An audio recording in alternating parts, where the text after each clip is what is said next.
خدمت رضاعت کی برکتیں۔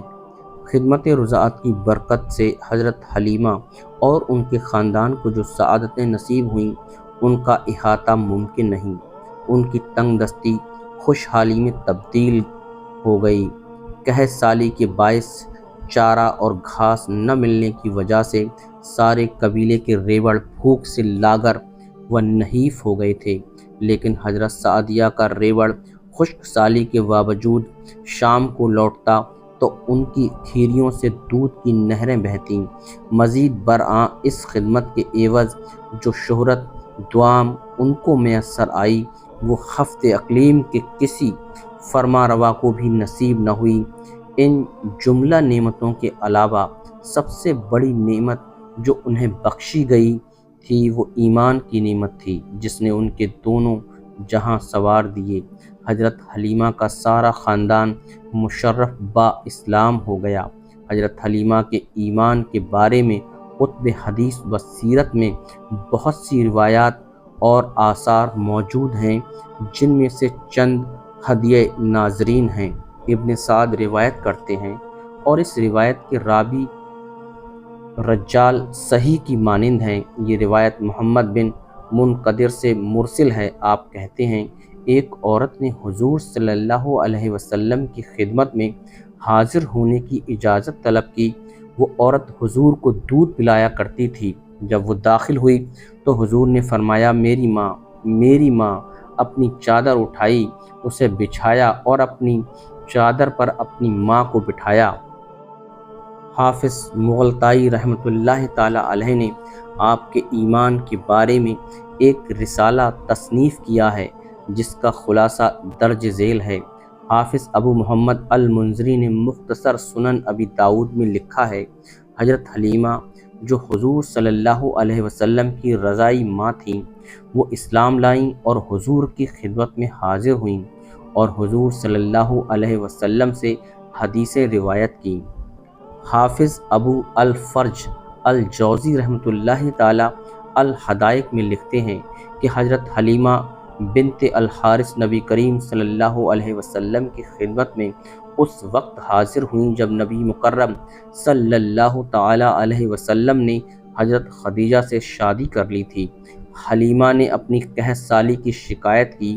سرکار دو عالم نے اپنی رفیق حیات حضرت خدیجہ کو ان کے بارے میں سفارش کی تو حضرت خدیجہ رضی اللہ تعالی عنہا نے ان کو 40 بکریاں اور ایک اونٹ بطور ہدیہ عطا فرمایا۔ پھر حضور کی بعثت کے بعد حاضر ہوئیں، آپ بھی ایمان لے آئیں اور ان کے خاوند حارث نے بھی اسلام قبول کیا اور دونوں نے حضور کی بیعت کی۔ قاضی ایاز لکھتے ہیں حلیمہ سعدیہ رسول اللہ صلی اللہ علیہ وسلم کی خدمت میں حاضر ہوئیں۔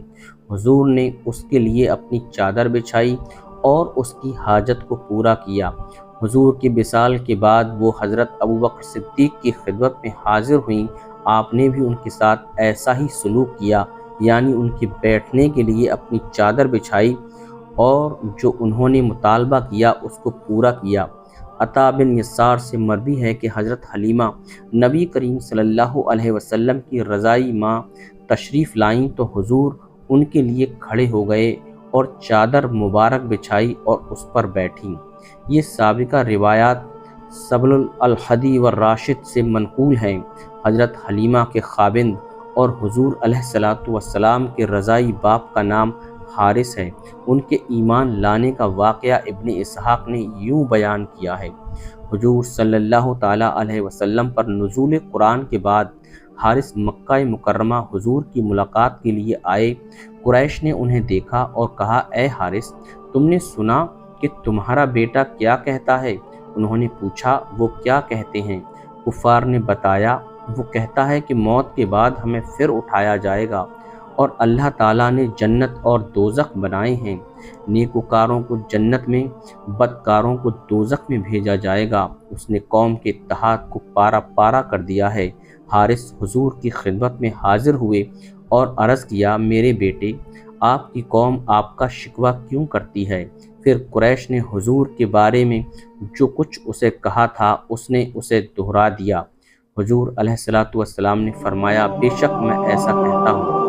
جب وہ دن آئے گا میں تمہارا ہاتھ پکڑ کر آج کی گفتگو تمہیں یاد دلاؤں گا۔ حضور کے ارشاد نے حارث کی آنکھیں کھول دیں اور وہ مشرف با اسلام ہو گیا، اور اس کے بعد احکام الہی کی تعمیل کا حق ادا کر دیا۔